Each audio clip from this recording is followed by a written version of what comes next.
Well, hey there. I have read hundreds of business books, and here's the truth. Most of them are a complete waste of time.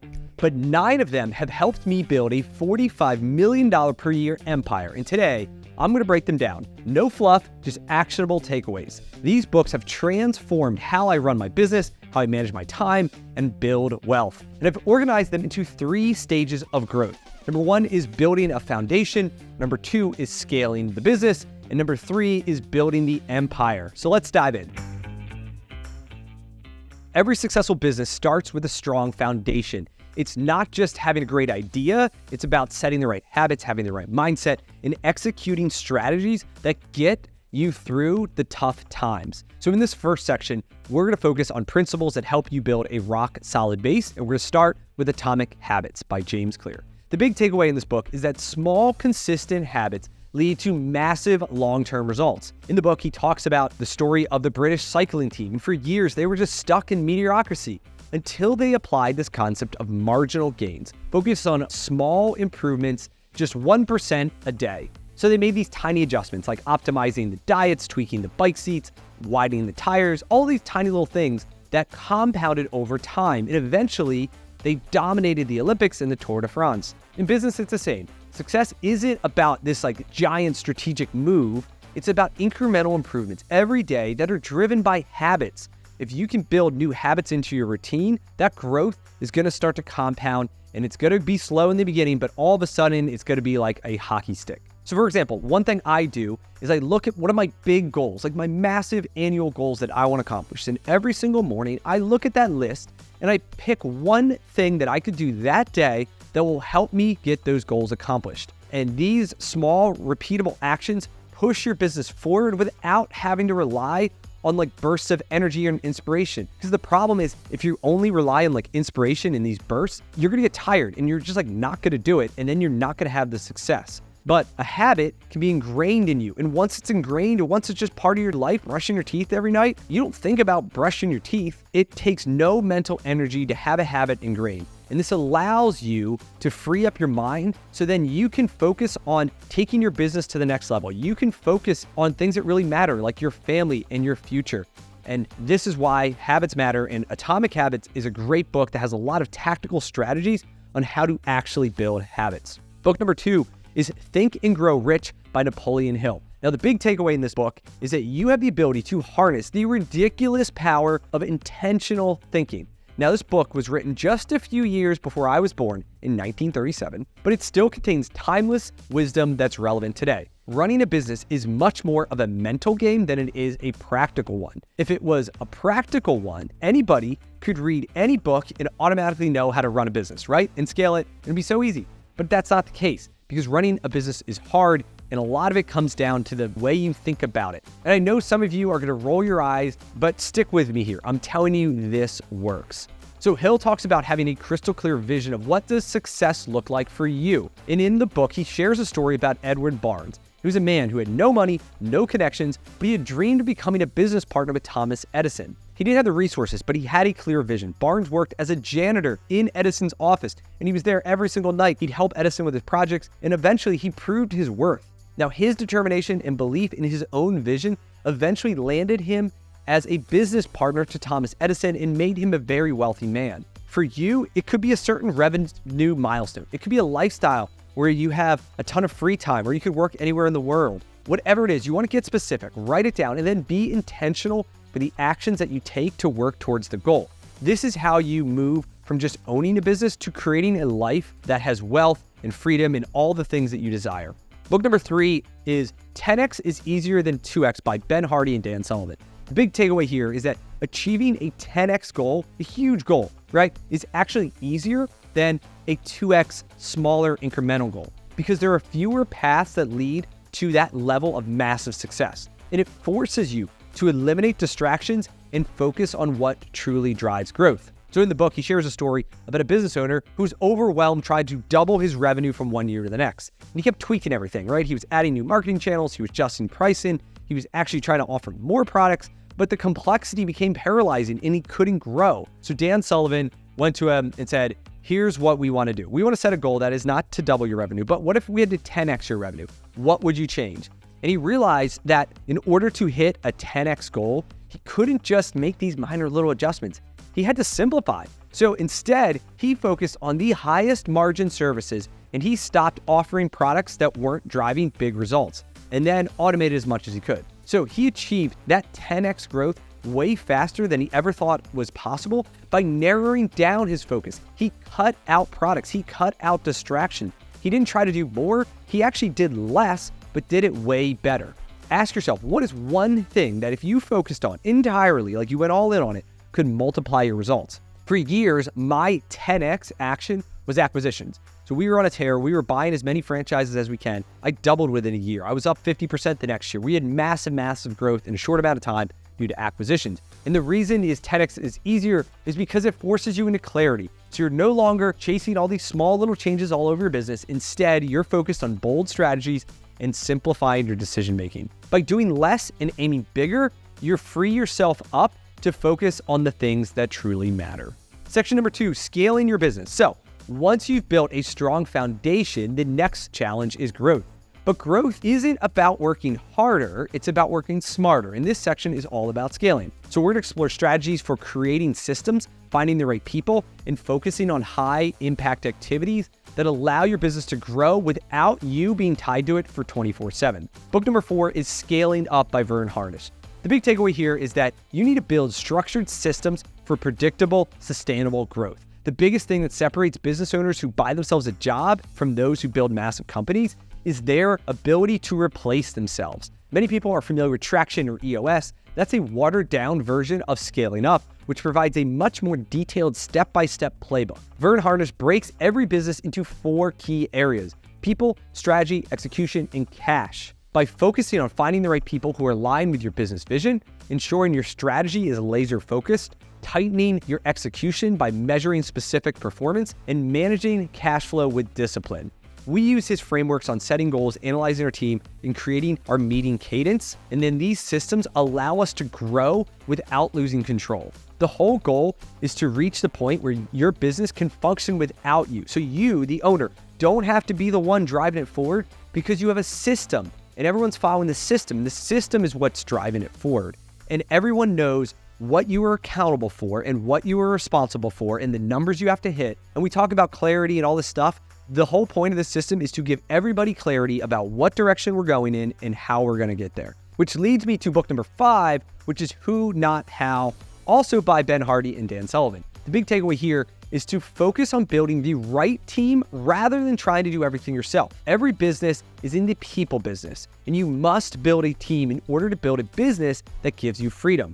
So don't try to master every aspect of your business. Instead, ask yourself, who can I bring onto my team to handle this? And by delegating key tasks out, you're capable of not only getting better results, but you free yourself up to focus on the high-level stuff, the stuff that only you can think of, the things that you are the best in the world at. So start by identifying the key areas where you're weak or just spending a lot of time on. It could be sales, it could be operations, it could be marketing, it could be bookkeeping, whatever it is. Being able to delegate is very difficult for a lot of owners.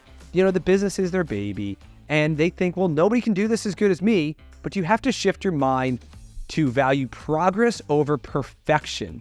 And the right who can unlock the next level of your business. For me, I've done this multiple times. I used to be the district manager overseeing our 6 locations. Eventually, I replaced myself, and that allowed me to focus on growth, and we did more acquisitions. And eventually, it was me, and we had 2 district managers that reported to me, and I continued to drive them every single day. And then we did more and more acquisitions. So now I had 4 or 5 district managers reporting up to me. I was acting as the COO, but I wanted to continue to grow. So I hired a COO who took over my role in running that business.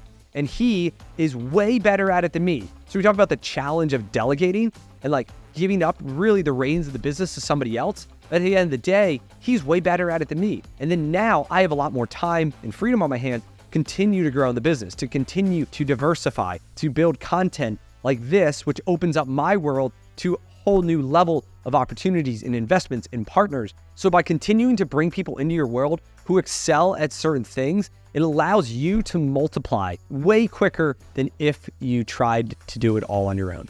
The next book we're going to talk about is The Power of One More by Ed Mylett. So the big takeaway here is that pushing yourself just a little bit further can make the difference between good and great. Running a business is tough, and there'll be times when you feel like you've done all that you can. And Ed shares a powerful story about his early day in sales. He was on the verge of missing his quota and was feeling completely burned out. He'd already made dozens of calls that day, and instead of calling it quits, he said, "I'm gonna make one more call."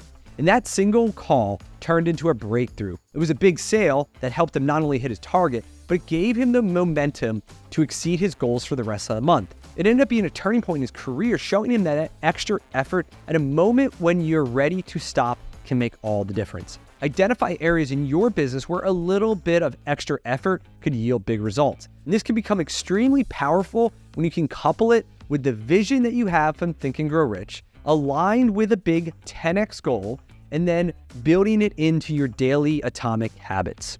Now we move on to section 3, which is building the empire. Now that your business is growing, it's time to think even bigger. Building an empire looks at how you invest your capital, take calculated risks, and create a business that can last for generations. This is where real legacy starts. And to kick us off, we're going to talk about a book called Am I Being Too Subtle by Sam Zell. The big takeaway here is to take calculated risks and recognize unvalued opportunities. One of my favorite stories in this book is about railroad cars. At the time, the railroad car industry was struggling, and most investors saw it as a declining sector and were jumping ship. But Zell saw this as a huge opportunity. He recognized that the supply of rail cars was shrinking, but the demand for rail cars was still very steady, if not growing by 2% a year. He bought all the rail cars that he could at a huge discount and then was able to lock in long-term profitable leases from the transportation companies.